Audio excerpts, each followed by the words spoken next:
Memwakwa baba at studio. Yedi anka me pagya mwana so. Mene na mo interview so akoshia incoming president. Nana kwambedi akon wakoto naba.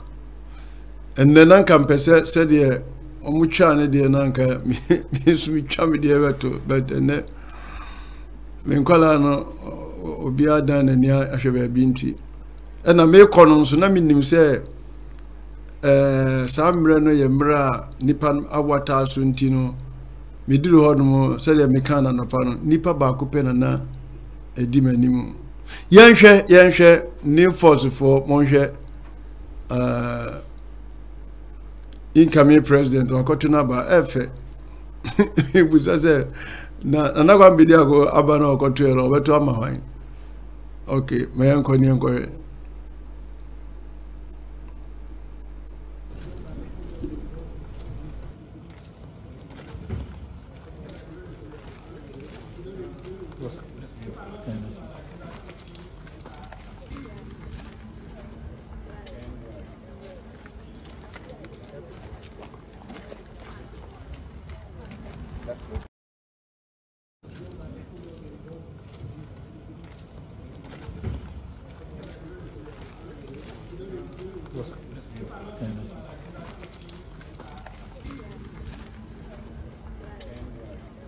enipa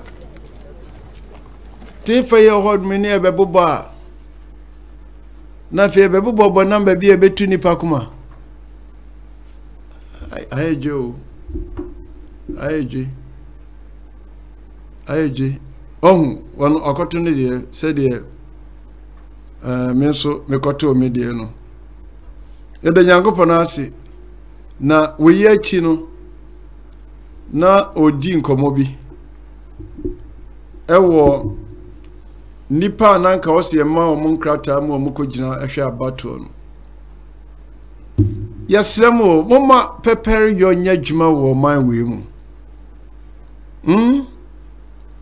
na se eye MPP dia na ma dabi ani ma bi on ma menti asio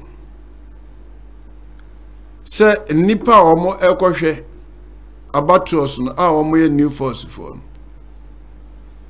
enu anu o kasa no na osi nipa ba ku bia no e wo se ye twiro nipa ba ku bia ho letter na we ye na o ma bi mu ani ayese chese nipa no eyi na nim se o mo bi obetumi di aboa man no a na mo no amodi nkan wo man no amanyose mu no na mo pekwan bi amia no a mafi chese ade no afono no mo wakase onye bi mo boa new force mo boa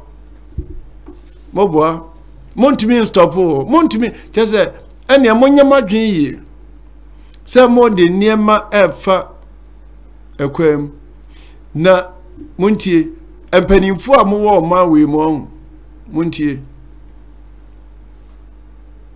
emrantie ni kanyan o ana nya mrantie ni nyina so ana sika sema wura o madwen mu saa o ye wo mo do ma we ankasa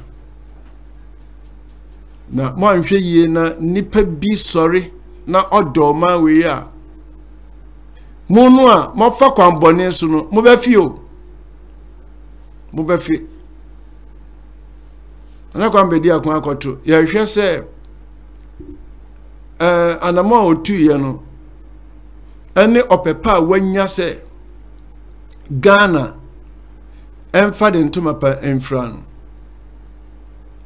nyame be ya dum amasa da yeson no abam na me hwe se me nsa be ka na ba bia na okasa oto aba ne wie na okasa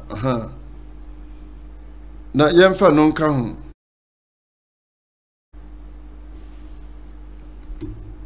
na tie ne nsema oka not giving 40,000 polling agents the accreditation when we were supposed to just write a common letter and it's supposed to be released. I know this was done for NDC and it was done for MPP, but the two parties were successful with the EC. But New Force hasn't been. For some reason, I believe that the same God that always keeps us in peace within our governance will see us through this moment. I just want to say to most of the polling agents that ended up without accreditation that we're sorry.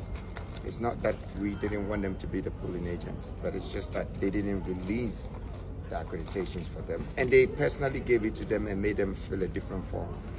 I think that Ghana needs some sort of transparency in our democratic constitutions. If this falls apart, I think that we will take it further to the International Court of Justice. But we just hope that this voting goes well, because at this very point, 80% of our polling agents are not going to be in the room to actually rectify our pink sheets. They thought that we would not get the 40,000 people. But if we come this far, what makes them think that we were not going to give them those names? And why did they disappoint us? I am still not happy, and from the past 3 days, I've released two different press conferences. I hope that Ghana is hearing us.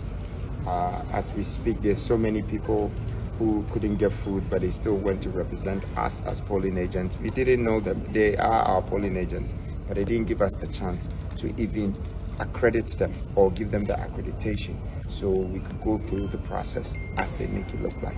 I really have realized that the duopoly is overprotected, it's overhailed, and everything evolves around them. This election should show Ghana that that shouldn't be the case. Everything should evolve around Ghana and the citizens of this country.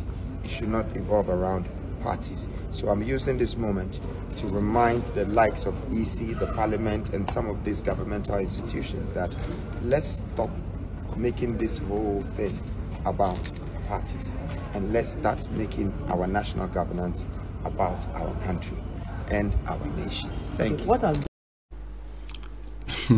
she said, any man will be unfair. That you and can Moyan Crawford more dream year.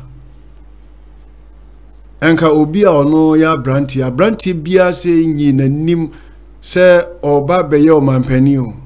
Tinka Mona Modicano. And as a Modia Nigia, a son in sir. Senya bro, and yet till morning. Any person mean Kuminya. Most seen an aqua be dear coquines are.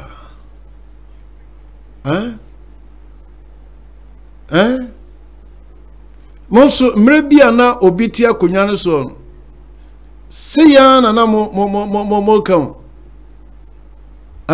ena kumpreko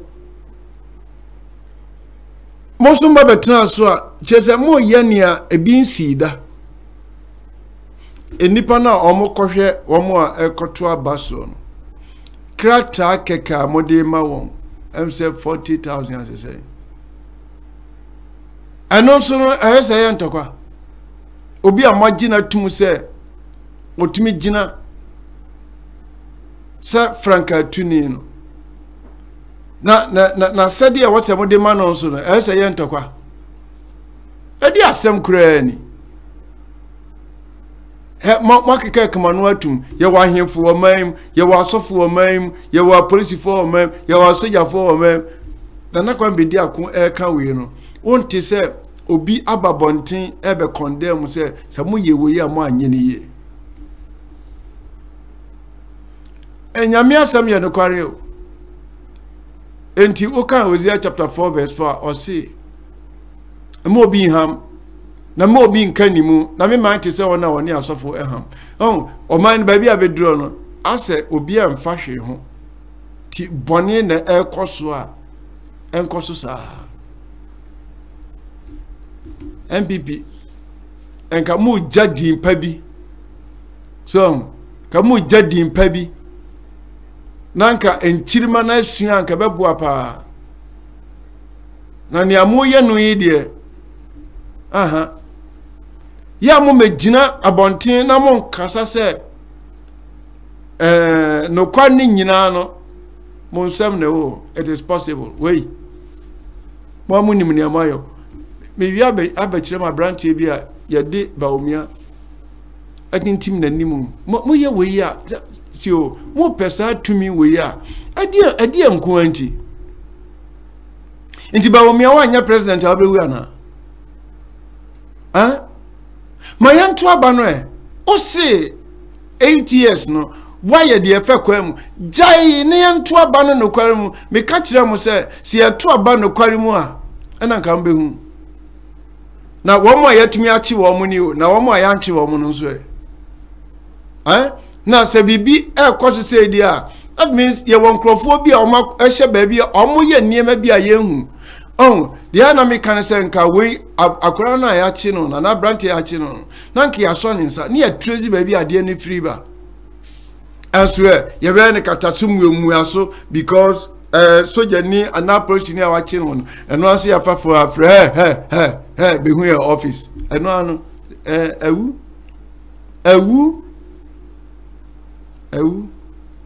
ada Nyankopon be sane emre bi na me ka kire mo me yire free na mse me kope wowa na nko ma behwe abato no so amaye nanka ya tie gumuso mo amo hye demo a mo ye kululu za wo she odma nanka wowa na tie guso ho nanka ebe hu adan Ghana ya demokana ana chinchina chese kwa boni bia mbefa so bia na kwa mbedi akode mu ntumi stop no se munnimu a enka mo hase ebie kwan mama no onyame enhira mo se mbadwini ye mo amode da yi odise yi si ne kro ne ba ma me no migiri ye se ontumi nya bone edru mbra ye bo baba na obebo se de atie na ma me no nso ababontin se enye ne office wonu na de ne free ba bi efree ebi ne ye hunu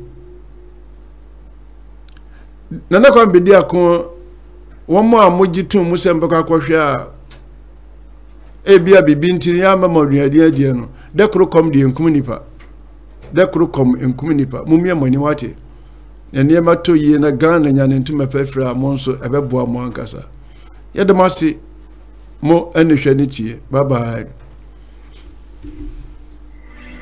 ya king man